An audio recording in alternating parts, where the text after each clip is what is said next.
And therefore, my first question for you will be, do you remember the homework I set you to go away and look at that particular page? I think it was page 17 in the workbook. I'm just wondering, and that was thinking about your manager. It was where we had been looking at currencies. You were thinking about your manager, what they might need, what you might need, and where that overlap is.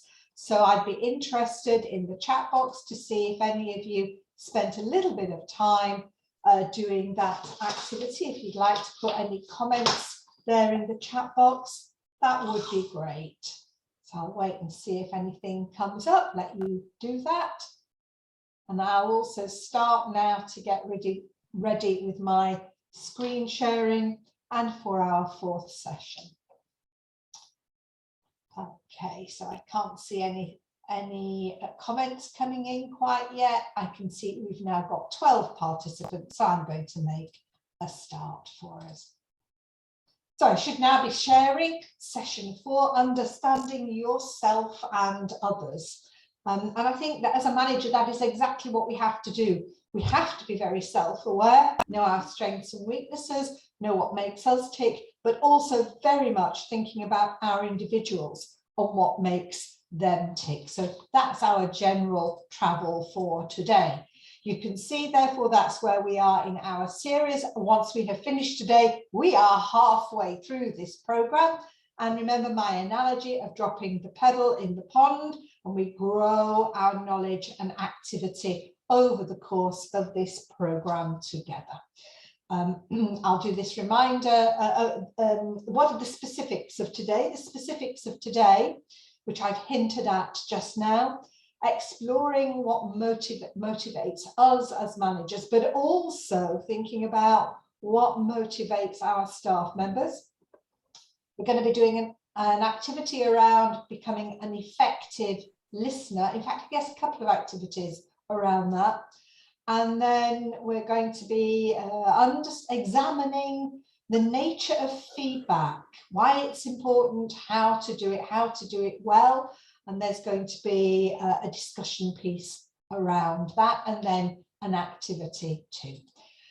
You know that I've promised to start and end on time. I ask that we are all here present and in the room, where your internet is strong enough, stable enough to have your cameras on. There will be, in fact, when you do the final exercise today about giving feedback, I strongly recommend that you actually do that with your cameras on. You're only going to be in small groups and you're not going to have to give any feedback. And where, if you haven't already, although I think looking around everyone already has, make sure that your name tags are the same as how you are registered, so that we can check who's going there. And as always, you're interacting with me beautifully, giving me feedback, letting me know what's happening. But if I go too fast, then just shout out so that I can moderate what I'm doing and how I'm doing it. So let's take a look here. We've got this really rather beautiful picture, have we not, of a horizon. And while this is on in front of us, what I'd like you to do is to write into the chat, gaze into that horizon, gaze there into that sun, those mountains, it's a lake or a sea, I'm not sure. And I'd like you to write into the chat the sorts of things that motivate you in the workplace. What drives you to get up? Yeah, what makes you get up in the morning and go to work? That's the question. Pop your answers for me in the chat box, please. So what makes you get up in the morning? Oh, lovely, Adrianina, I can see you've put me a response in the chat box about the activity. It was interesting and required the Johari window to work with. Beautiful, beautiful connection. So Anne, you're commenting, I can see the impact of your work on others. That drives you. Wonderful. So that's very nice. You're already not thinking solely about yourself, but others. Lovely, lots of things coming in now about making change, communicating with people, oh lovely, Rhoda, transformation of an employee, their knowledge, their experience, at Lena, we've got the opportunity to influence or create significance in the health teams that I work with. Wonderful. Adding value, realizing the impact of my work for the health of the Indonesian population, making access to healthcare fairer, more open, contributing to addressing societal changes through research, empowering others. Wonderful, wonderful set of thoughts, even at this stage on our Monday morning journey together. So on the back, please keep those things coming. I'm entirely happy. I generally can look in two places at once and hopefully do it reasonably well. What I'm just going to be sharing with you now is this chap called Hertzberg. I'm sure that a good number of you through your formal studies will have met this motivational theory, and I do think it's one that it's worth us revisiting right now and reminding ourselves about. Hertzberg was doing his research in the late 50s, early 60s, and he came up with this motivational concept of motivators and hygiene factors. He was doing the work in Pittsburgh, so the US. He was doing it in a setting of office workers. So clearly one could say, well, what's the US got to do with me? One could also say, what directly has office work always got to do with me? Our answer might be not necessarily much, but let's just suspend our criticism and just take a look at what he observed through his studies. He found that he came up with a very long list of things that appear to have an impact on people. And then in his study, he was able to divide those items into two groups, and he refined the number of them as well. And he divided them into, as you can see on the left-hand side, our motivators, and on the right-hand side, what he called our hygiene factors. And the hygiene factors, maybe if this is new to you, then let me just explain it. If it's revision, just go with me, if you will. He described the hygiene factors as not necessarily the things that get you up out of bed and make you go to work. But if they are wrong, you will complain about them. But if they are right, you will go, so what? They should always have been right. But the ones that really seem to make the difference in terms of getting that extra input from people, that extra dedication, that extra commitment, are the ones on the left-hand side, which he identified as being achievement, recognition, the work itself. Am I interested in the work itself? Being able to take responsibility, advancement, so that I can actually learn more and progress within my career, growth, that mental growth, that knowledge growth. Whereas the hygiene factors were things like company policies, supervision, relationships, work conditions, remuneration, salary, and security. And I've got a bit of a story about this whole concept, but particularly the things on the right-hand side. In the mid-80s, maybe the late 80s, I was working in a voluntary organisation in the UK, in one of the UK's cities, in a very old, dilapidated building. We were on the 3rd floor, and this voluntary organisation worked with people with disabilities. We had many volunteers who themselves had this particular condition, and some of whom were wheelchair users. Not all, but some were wheelchair users. Some had mobility issues. And very often it would be that the lift did not work. So people in a very undignified way were having to be carried upstairs and downstairs. And also, I said it was a very dilapidated building. The carpet was horrible and old, and it kind of got waves in it. So it was really not necessarily very easy for people to navigate with wheelchairs or with mobility issues. And the organisation decided that as the leases on the old buildings ended, the organisation was going to invest in new purpose-built buildings for us. We were all super excited. However, what was also happening was a lot of unrest about all sorts of other things that were happening in the organisation. But we hooked onto this like a lifeline. And we thought, once we're in our new building, everything will be great. It will be fantastic. And you know, it was great and it was fantastic for about 2 months. And then all the old moans, groans and gripes resurfaced. And that was really because the things that truly matter to people, the things on the left-hand side of this list that you are looking at, they were not there, they were not well managed, they were not part of our culture. That's the best phrase I can use. They were not part of our culture.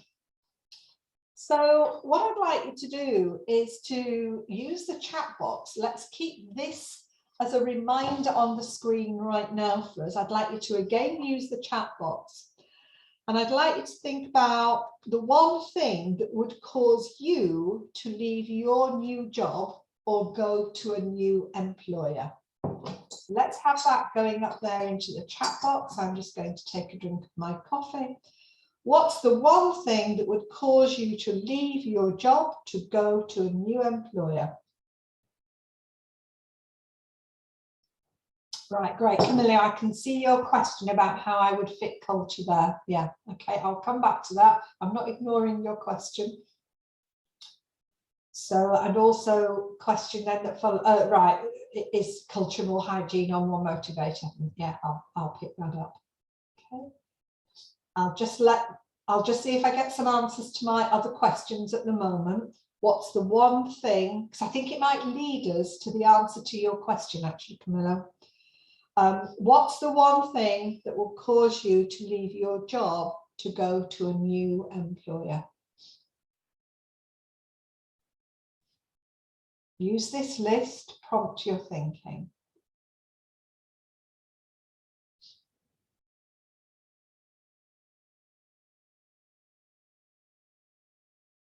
Okay, I've got some things coming in now. It's wonderful. So I've got 2 people. I've got I've got lots now. That's great. And I'm missing them. Right, that's great. That's great. Growth and advancement, advancement and growth. I've got work conditions, advancement and work conditions. If the work is not fulfilling anymore and there is no growth and advancement opportunities, supervision fit, company values, growth, lack of work aligned to goals. Right, fantastic. Super set of answers. Thank you very much indeed. And what I would suggest is that whilst there have been a couple of mentions of the things on the right hand side, work conditions predominantly was the one that was mentioned over all of the others on the right hand side. But I think we had achievement, advancement and growth from the left hand side. And I think that it is probably the case that people are more likely to leave their jobs because of things on the left hand side being wrong, the motivators, rather than the things on the right hand side. People put up, and I'm not justifying this, but people often put up with the most unpleasant work conditions or relatively poor salary if they feel that they are recognised at work, that the role they play is value adding to the beneficiary at the end of that line, that they have responsibility. And now let me ask a supplementary question. Solely as a list on the left-hand side and the right-hand side, motivators and hygiene factors, which do you, as a manager, think that you are able to influence more readily in your organisation? Is it more hygiene factors that you influence, or is it more the motivators that you influence in relation to your own staff members?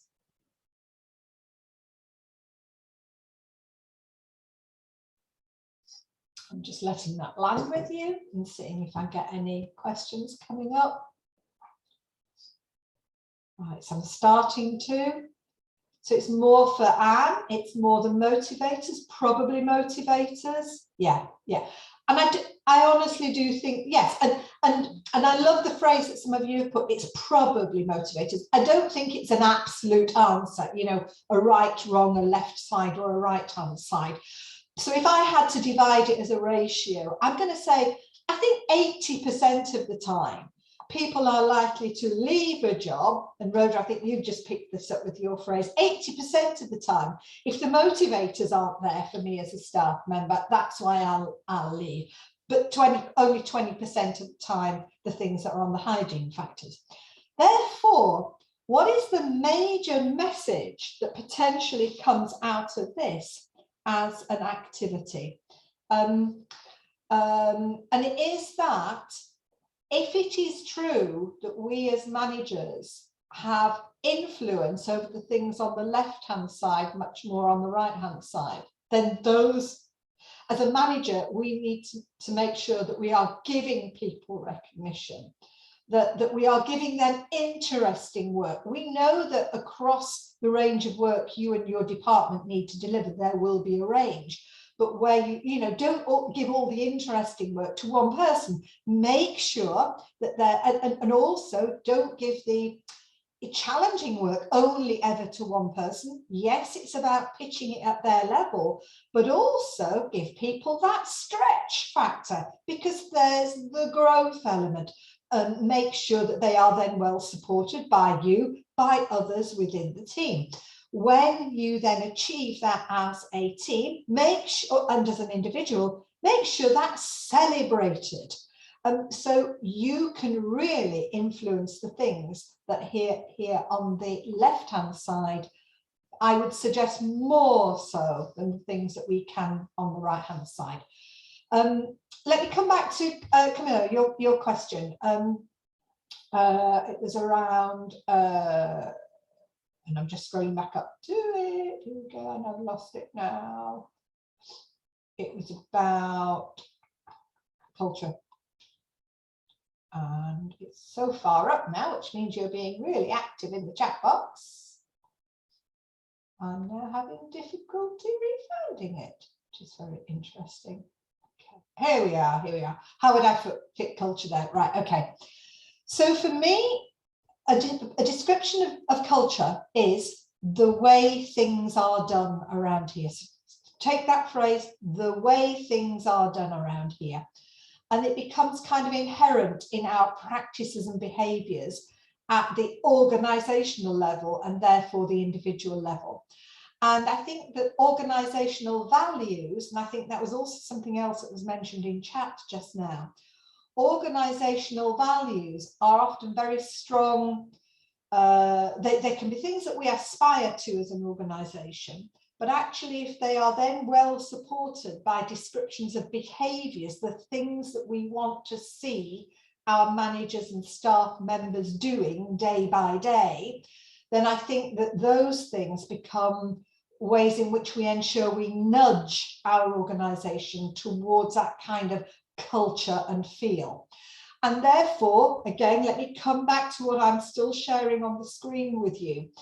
If you do encourage as an organisation lots of supervision sessions, lots of so that is on the hygiene factors, I fully acknowledge that, but then from within the motivators, so one-to-one sessions between managers and staff members, where the manager then is really curious about the individual, what makes them tick, where they want to go, what skills they bring to this, celebrating their achievements. That means that we are living that by our practices from the things on the left-hand side. So I hope I've gone some way to trying to address that particular question.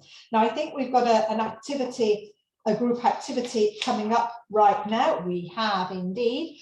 You might just want to take a screenshot or a photograph of the screen of the slide that I've got on the screen right now, because you're going to be working in groups for just a short while, and I'd like you to be discussing times where you were motivated or unmotivated at work, And what role did your manager play at the time? So the question is, discuss times where you were motivated or unmotivated at work. What role did your manager take at the time? And that will help you to explore some of the things that I've been suggesting here. Let me stop screen sharing, hoping you've now grabbed that. Let me hand over to Joyce so that she can put you into groups for a short while. Fantastic. So that may well have been a theory that you have met previously, but I hope that in looking at that this morning, that's been getting you thinking about how you need to consider your management style, your responsibility as a manager for creating the atmosphere in which people are therefore motivated, and the degree to which we do not necessarily have influence over all of the things on the hygiene factors as part of that. So let me start to, well, I'll just pop my screen on and then I will start to slide share again. Okay, here we go. So this is where we are going this time. Active listening. We've got two people here. We've got one person speaking. We've got this jumble coming out of their mouths and landing there in the ear of the listener. So let's start to think now about why listening is hard. Well, that's an assumption, isn't it? Do you think listening is hard? A hard skill? Pop your thoughts in the chat box, or anyone could pop up your hand and I will happily have you open your microphone and comment. So is it true then that listening is hard to do? If so, why? Let me just see if anyone wishes to come in. I can share a bit. Yes, Andrea. So I think listening for me is easy when I am concentrating full on that particular subject. But the reality is sometimes we are pulled into several directions, especially when we have deadlines and then other competing requests from several parties. So I think that would be the challenge. But when there is a luxury of concentration in that particular communication or webinars or a meeting, listening is not that difficult actually.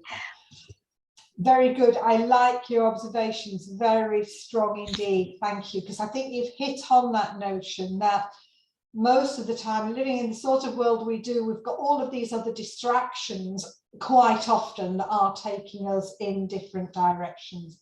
So let me look in the chat box because I can see some things are coming in here as well. Yes, it's hard to do. Yes, when we have to process our thoughts or feelings with regards to what we are listening to. Yeah. Listening requires also paying attention to your interlocutor. Yes, it does. Really there, focusing on them. Yeah, lovely observations. Very strong indeed, I would say. It can indeed be hard, and I'm going to get you doing an activity straight away, and then we'll pick up this discussion again. Now, for the purpose of this group exercise, I'm just going to take it so that you know you're going to group work right now. But I'm going to stop sharing that screen because Joyce in a moment is going to put up a link for you. So just hang fire for a moment, if you will, Joyce, while I just go through this. So Joyce is about to put a link up into the chat box. I would like you to pick that link up and I would like you to put it into a browser. But do not, please, yet open it. Don't click on it yet. Lovely. So it's sitting there. Copy it into your browser, but please don't open it yet. Meanwhile, everybody, grab yourselves a pen and a piece of paper, pen or pencil and piece of paper, and you're going to be put into groups of 2. And in your 2, I would like you to decide who is going to be person A and who is going to be person B. And person A is the person only who is going to click on and open that link. And their job then is to describe exactly what they see. And person B's job is to draw that.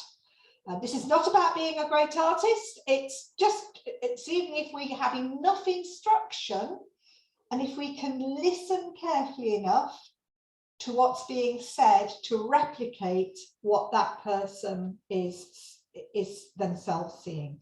So the goal is for you to describe the picture as A so that person B can draw it themselves.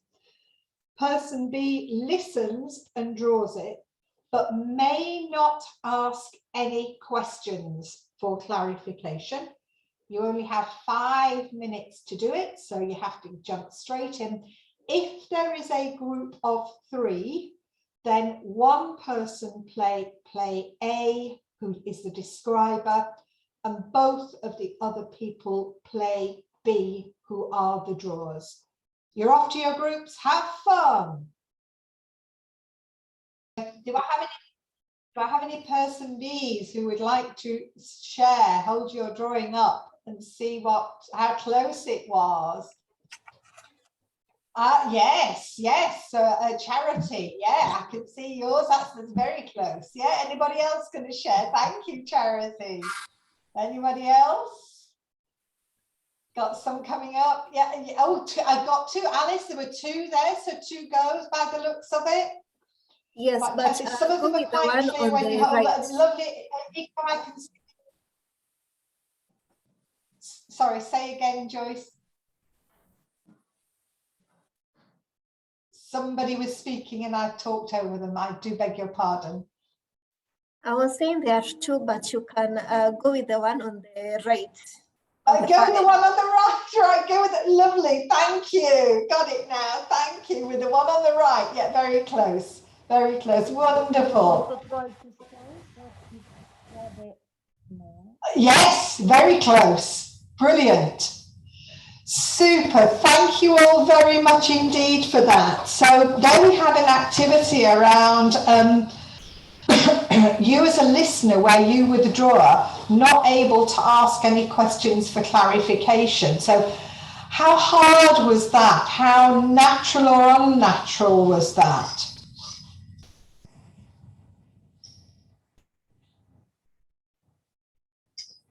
So where you were the drawer, you couldn't ask any questions. How hard was that to do?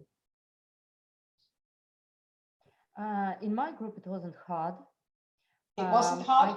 It wasn't hard. I had very clear instructions what to do, very precise. So the house with all those details, except one small detail with the chimney.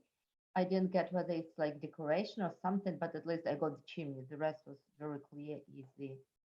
Very good, excellent. And so the communication coming to you was very precise, not too hard, had clear guidance. Yeah, wonderful. Yeah. I'm looking in the chat box as well. Perfect, everybody. Thank you very much indeed for that. So I wanted you to do that activity because it can be very interesting. It really is reliant upon the individual communicating, being very precise, being very clear in order to get that. But it's quite alien, I think, not to show somebody what you are also wanting to aim for. And I think these are good lessons, good reminders for us as managers. However, it's also an exercise in listening silently. And that is as much as anything why I wanted you to do that particular activity. I'm just checking my slides for a moment, just bear with me. Yeah, okay. Right, yeah. Let me get back to my slides by talking you through something of a situation and a story. We can't be expected to listen actively 100% of the time. I think Ava captured that very nicely with my first question. it's actually too hard to do. We've got all these other distractions, so we have to really focus and be in the moment with that individual. And in any case, what people say to us, what our staff members say to us, it's like an iceberg. So my snowy scene behind me is not inappropriate right now. I'd like you to imagine an iceberg. And of course, what people, our staff members, are often only presenting the surface part of their communication to us. And yet what lies beneath the surface is the majority, probably, of the meaning and the emotion that goes with that. And I think, Boniface, you picked that up very nicely as well. I'd spotted you earlier in the chat box. There's something that you had commented, and I thought it was very astute in relation to this. Here we are.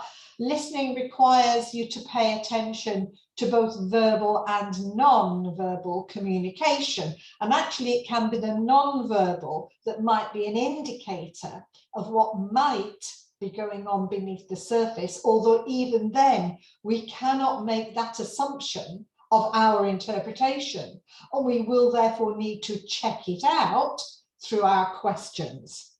I think there was another comment a little bit further on. No, I think I'm fine. I think I picked them up. So if we really listen, then we can sometimes start to get to below that surface to understand more.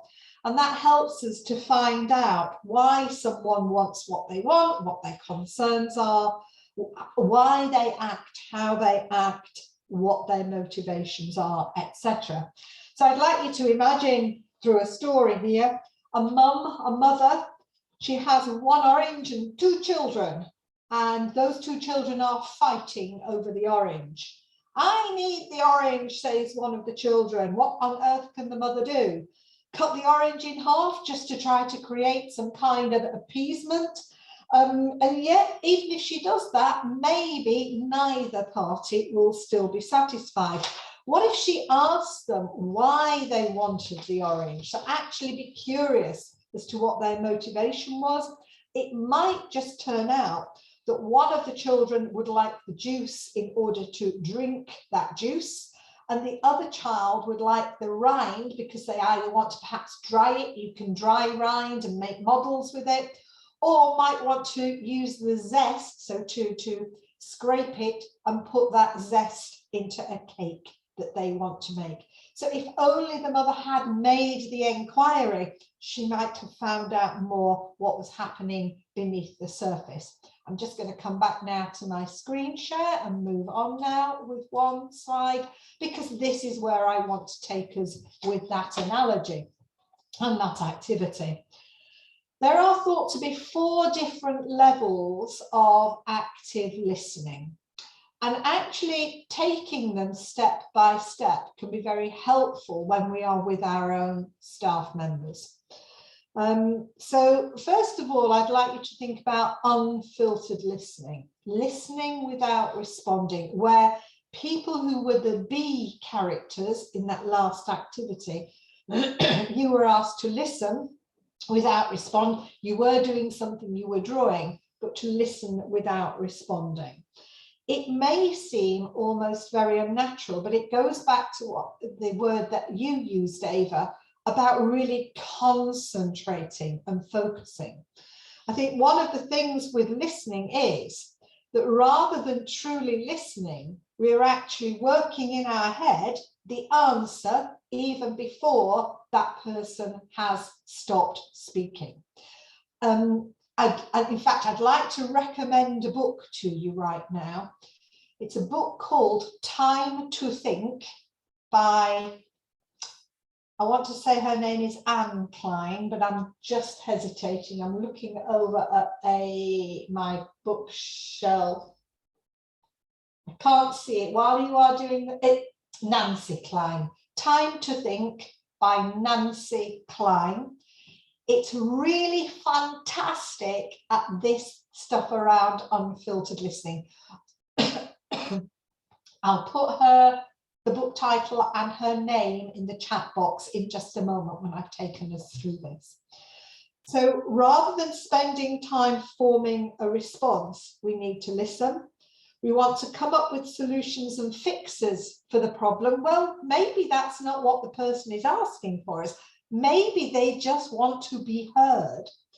And we empathize with others by sharing our own experiences. But actually, our experience is our experience. Theirs is theirs.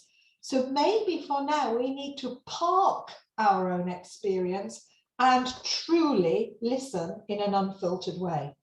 How do we do all of this then? In number one, stop putting what you hear through your own filters. It's really hard to do, but it's what I'd like you to start to think about doing. Quieten down the noise in your own head so that you truly listen. And then let's look at, excuse me, at the next layer, reflecting. So once you've done that, you can then move on to reflect. And one of the arts to doing this, as you can see what follows, is to repeat back what you heard. Our natural response in a difficult conversation, if it is a difficult conversation you're having, is to defend ourselves. Whereas what we should really be doing is simply validating that person's feelings, what they have said, in a non-judgmental way.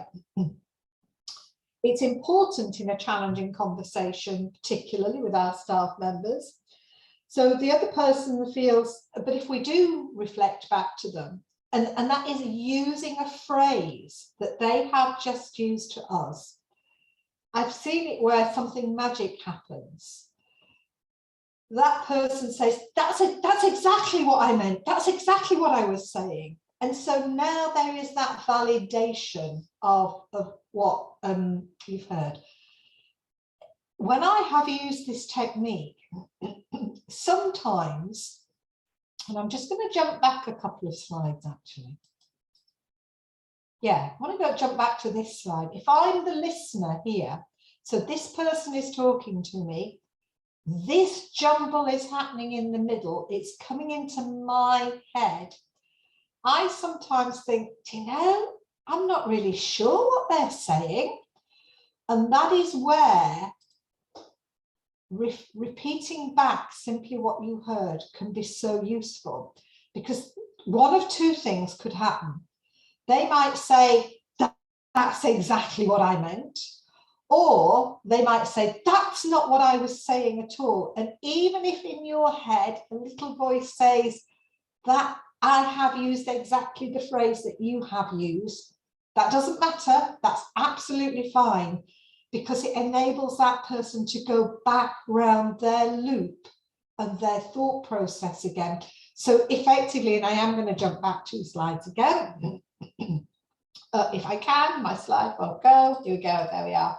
It means that gradually you begin to unravel that messy bit in the middle. So it's a really super listening technique to repeat back what you heard.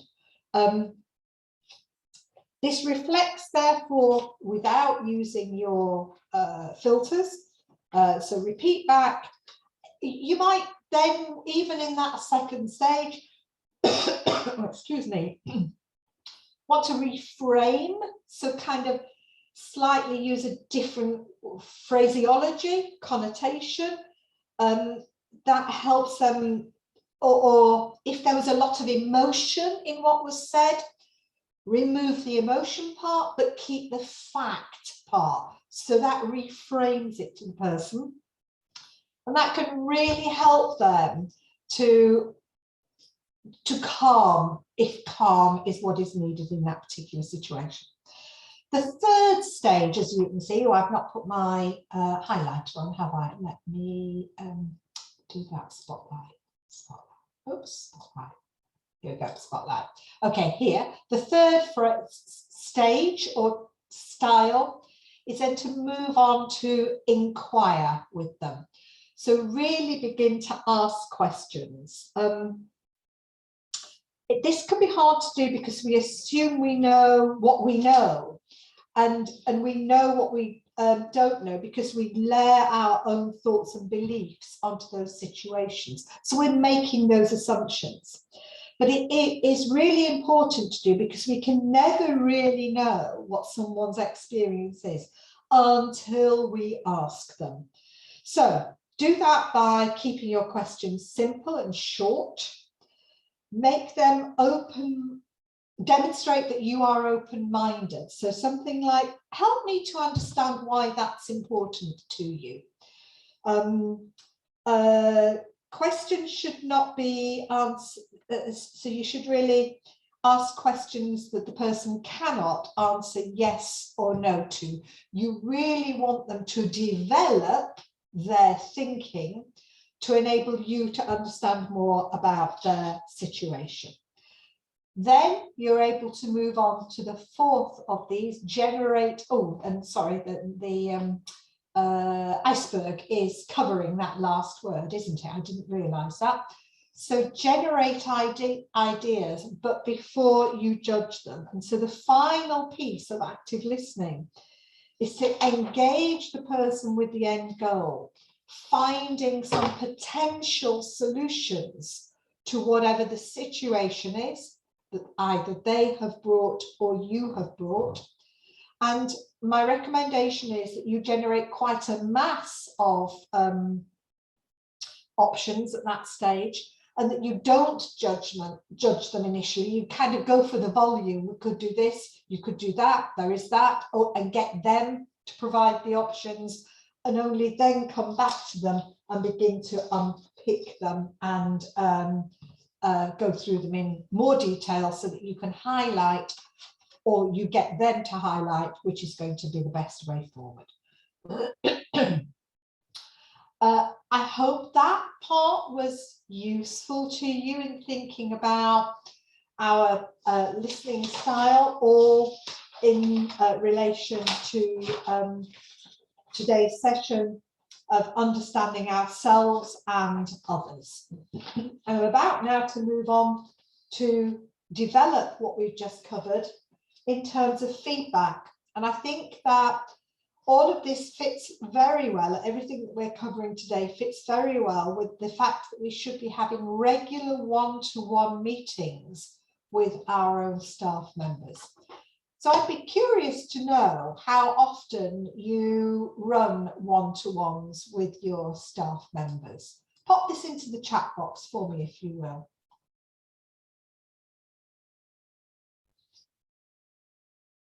How often do you run one-to-ones? Oh, wonderful. Andrea, Nina, I can see you've already put a link up to the Time to Think book. Thank you very much indeed. That's really kind of you and helpful. That's brilliant. Lovely. So I've now got answers coming into my question. Weekly, bi-weekly, weekly, bi-weekly, weekly basis. Oh, lovely. I am loving the frequency that I'm seeing on the screen right now. These sessions do not necessarily need to be terribly long. And in fact, clearly, they may well need to vary in their length, because it depends on the number of items that you want to discuss, the number of items that the individual wants to discuss. But actually with that frequency, it means that we are much less likely to kind of get into trouble in our communication and our conversations with our staff members. So I think you sounds like you're doing great work already on this. Let me move my slide forward. So let's build on this in terms of feedback, because there is one more activity I will be wanting you to do. I say hesitating. Yes, there is. So I need to move on. So in terms of feedback, look at all of these different smiley or not so smiley faces I have got here on the screen right now. I've got a series of questions coming up, and I'm going to put these up one by one, and I'm going to ask you, if you will, to pop your answers into the chat box. You don't have to answer all of them by any means, but where one question comes up and you feel you have an immediate contribution, then please do pop your answers up in the chat box. So That first one is clearly, what is feedback? So what is feedback? Any thoughts on that?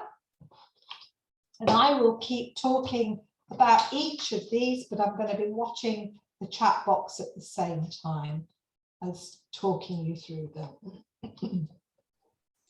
So for me, feedback in the context of understanding others, it's the process of giving people information about the results of their actions. Feedback on performance to a staff member is an important part of a manager's role.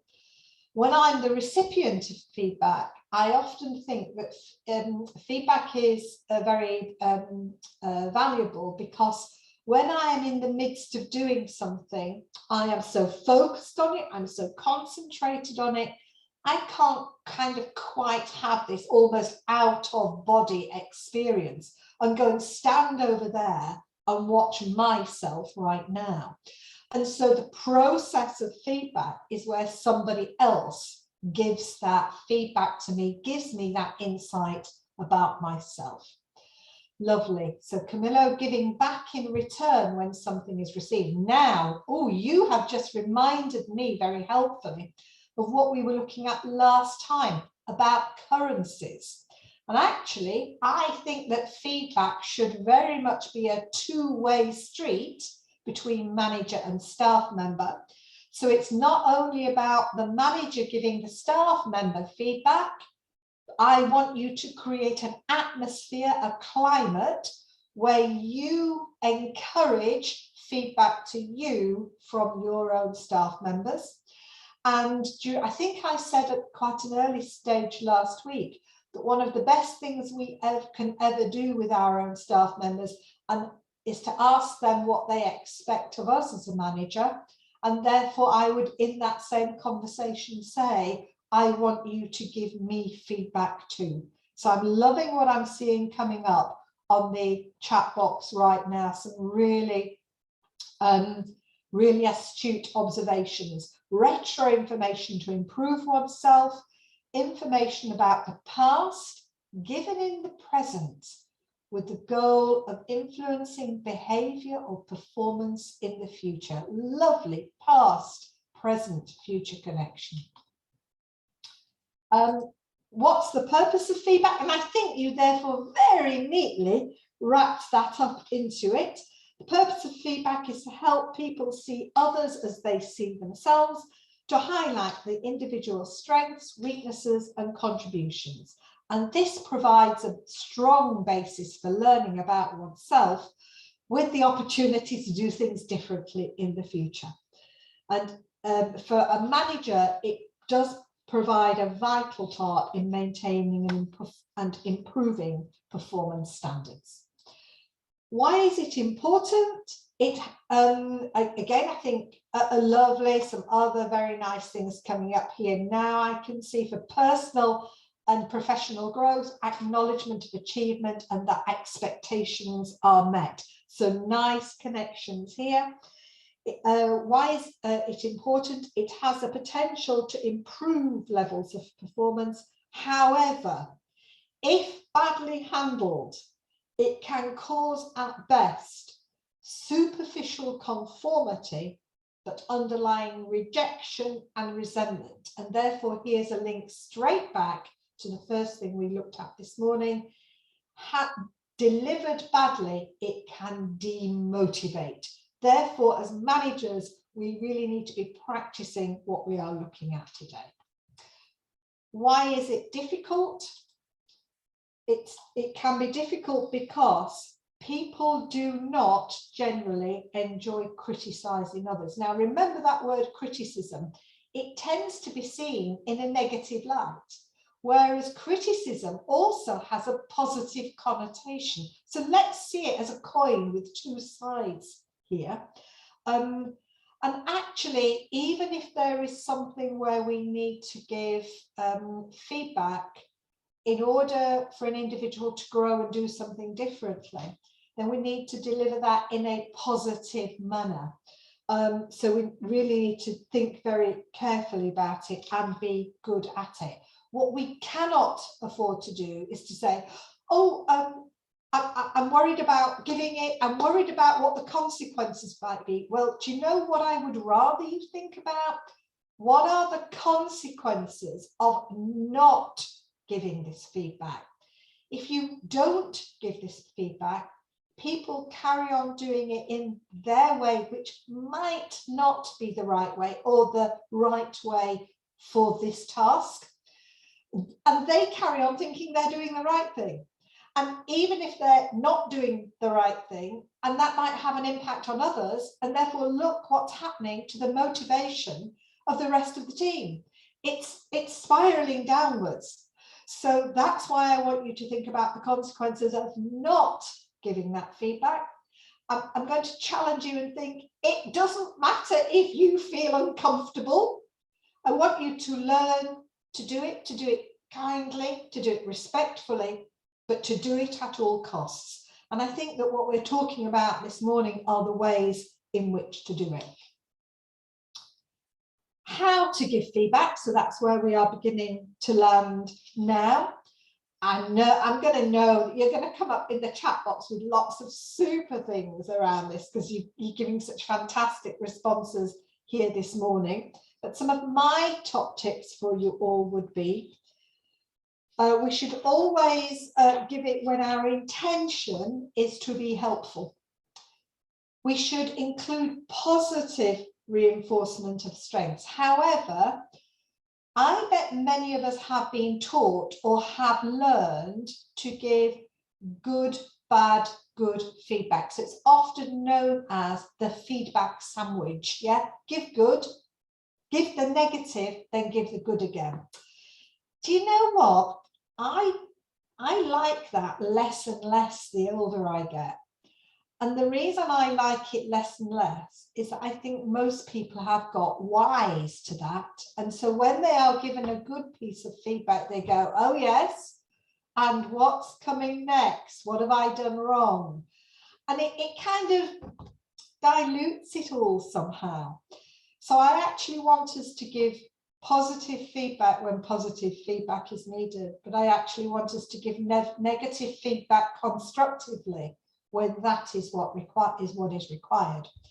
I'm not going to show you a video today, but somebody else you might want to research.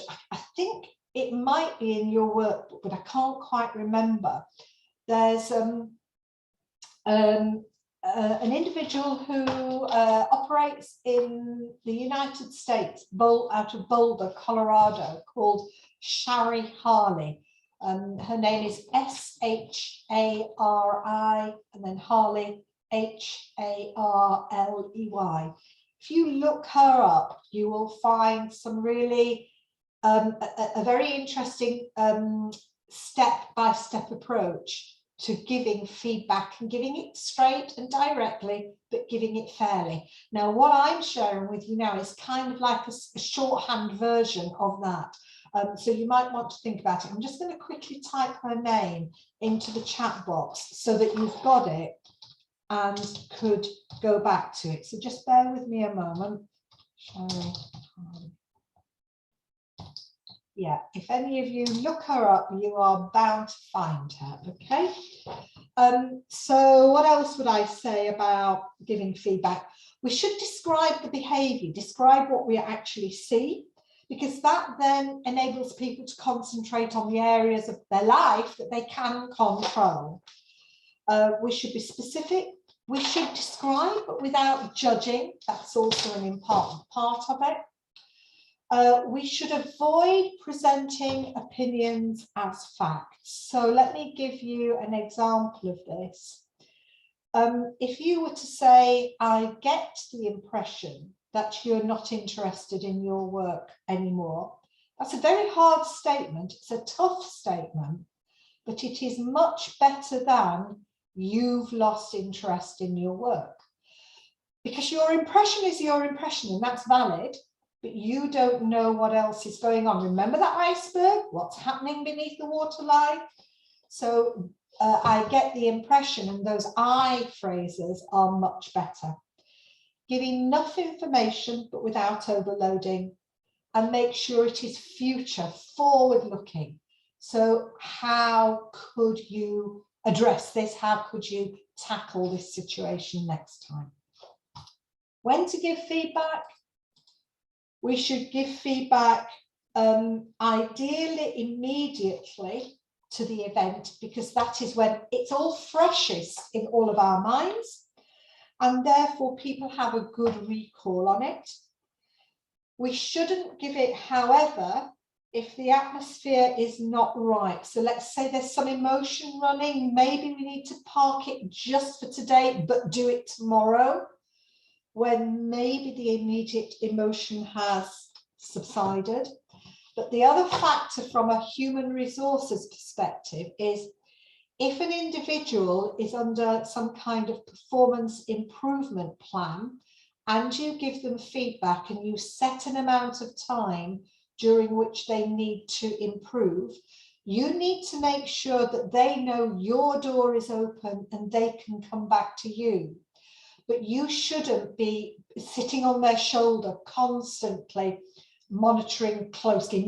You shouldn't micromanage in that situation, because that might be deemed to be harassment and not giving them a chance to actually put those actions into place.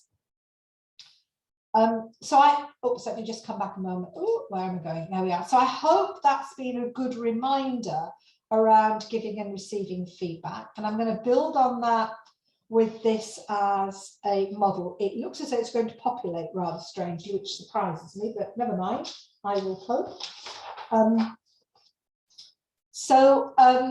If you cut us as human beings through the middle, we might look a little bit like an onion. And we are made up of different parts. We are made up of our behaviours, our attitudes, and our personality. And I'm hoping there are going to be some lines coming in. Yeah, there are. That's right. Yeah. So can you see that our personality goes right very much to our heart? This is really very much about our genetics, and it's also about the formative influences. And it's very change resistant. So I, Andrea, have always been the sort of person whose glass of life tends to be half full. And no matter what life throws at me, I have bad times like the rest of the world, but I tend to see my glass of life as being half full. The next layers that I am made up of are our attitudes. Now, our attitudes, we all have attitudes, but our attitudes are not necessarily fully visible to the outside world, but the outer layer is, there are behaviors. And in terms of feedback, if I am right and personality doesn't change much, and nor do our attitudes terribly much, but our behaviors, we wear them like a wardrobe. And in fact, that might go to the kind of organizational values we have, and we ask everybody to live by and breathe and demonstrate. Then where an individual is not demonstrating those behaviors, those things we can very readily give feedback on, and actually those things people can more readily choose to change. So bear that in mind, and I think that everything that I've just been talking about shows that we were working there on that outer layer of this particular model. So the shorthand version of Shari Harley's work is just 3 things to remember. And you're about to go away and do a final activity for today. And the shorthand I want you to remember is this: situation, be specific; behavior, and this is when you do X, whatever it is, you're giving that feedback to the person. The result is, the impact is X, Y, and Z, okay? Because you need to get that person to understand that in order for them to accept, hear that, and make a change. So that's the shorthand version. If you want to take a screenshot of that or a photograph, I would encourage you to do so right now. Because I'm now just glancing down my notes here. Here we go. I'm going to get you to go now into a group. Joyce is obviously going to manage it for me. There are going to be 3 of you. And if the numbers don't quite work, it will still be okay with a pair, but 3's ideally. And person 1 is going to identify and describe an individual and the context for feedback. So if in your workplace, you've got somebody who you need to give feedback to, in the privacy of this group, I want person 1 to talk about that situation. And that person, person 1 is going to, no, let me say this better. Yeah. Person 1 is going to identify an individual and is going to give the context for the feedback. Person 2 is going to put themselves now in the shoes of that person. And person 1 is actually going to give some feedback using the model that I've just shared with you. And person 3 is simply going to observe what happens. If there is time, then person 3 is also going to give feedback to that to person 1 about how that may well have landed. It's a real chance to think about practicing what I have been covering with you today. So right now I'm going to stop screen sharing so Joyce can organise that. And that's going to be your final activity. I can't remember if we've given people a time, Joyce. If it's about 10 minutes, that's fine. And then I will be wrapping up without feedback when you come back. Oh, wonderful, Andrea and Nina, you've done a great job of finding the YouTube as well. Brilliant stuff. You're being my right-hand person. Yes, I'll happily repeat the instructions. So before you go, person 1 describes a situation where they need to give feedback in their workplace to someone. Person 2 now is going to act as if they were that person. Person 1 is going to give that feedback as if for real. Person 3 is going to observe the interaction and give person 1 some feedback about how effective they were. I hope that helps, Boniface. Time today. So thank you very much for undertaking that activity. So I'm not going to ask you in any way to rerun what you have just done in your small groups. A, the content may have been private, and B, it was about practicing. So I'm going to begin to wrap up today with three questions. And I'd like you to put your answers, if you will, please, in the chat box. So into the chat box, I'd like you to answer, what did you learn from that activity that will stay with you? What did you learn from that activity that will stay with you? So let me see what sorts of things begin to come up.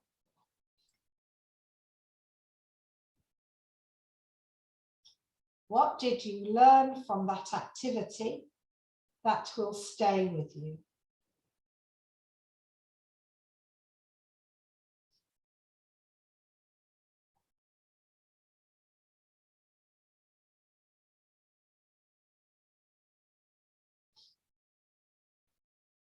I'm just waiting to see if things begin to go in there. Lovely, super, begin to get them now. Oh, fantastic, fantastic. Separate the person from the action or issue. It helps to be specific and link the situation with behavior and impact. Big picture, beautiful, wonderful comments, super. And in fact, I can just make it a second and final question, to be honest. And so the question is, now what? What are you going to do to change about your own habits? So, oh, Camilla as well, try to put yourself on the same side as the person receiving the feedback. Lovely, that empathy piece, right? So my last question is, now what? What are you going to do or change as a result of this? Oh, I'm loving what I'm seeing. Find a time for feedback, formulate the questions before asking, listen more, speak less. Presenting the situation on the SBI model, so you liked that, lovely. Important to filter out all emotions and be objective when giving and receiving feedback. Oh, very nice, Charity. You can, it's almost as if you can see my final slides. Right, I'm just gonna screen share one last time with some final thoughts for you for today. And they are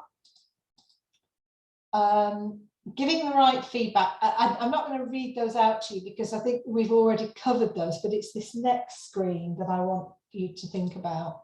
When we receive feedback, and that might be from a staff member or our own manager or somewhere else, stop your initial reaction. Relax and breathe deeply and listen actively. Know your limits. If you've had enough and you need therefore to go away and think about it, say so. Do summarize and reflect what you hear and ask for clarification. You can, of course, exercise your option to accept, reject, or put something on hold because maybe you need to think about it. Where you have got some feedback, whether it was positive or whether it was negative but constructively delivered, express appreciation. So finish it with, it felt X, Y, and Z. So, thank the person for giving you that information. The final slide, receiving feedback simplified, it's AAMR. Acknowledge what was said, accept it, make a plan to address, and recommit to improve the situation. So I think we've almost done our reflection by me. Look at that, we've got another now wonderful picture, a sunset. We've now already taken a look at your reflections by me asking what you took away from that activity. So I will see you all tomorrow when we move on to working with people. Thank you all for your time today. Hope you have a good day and see you all tomorrow. Bye now. Thank you, Andrea. Thank you.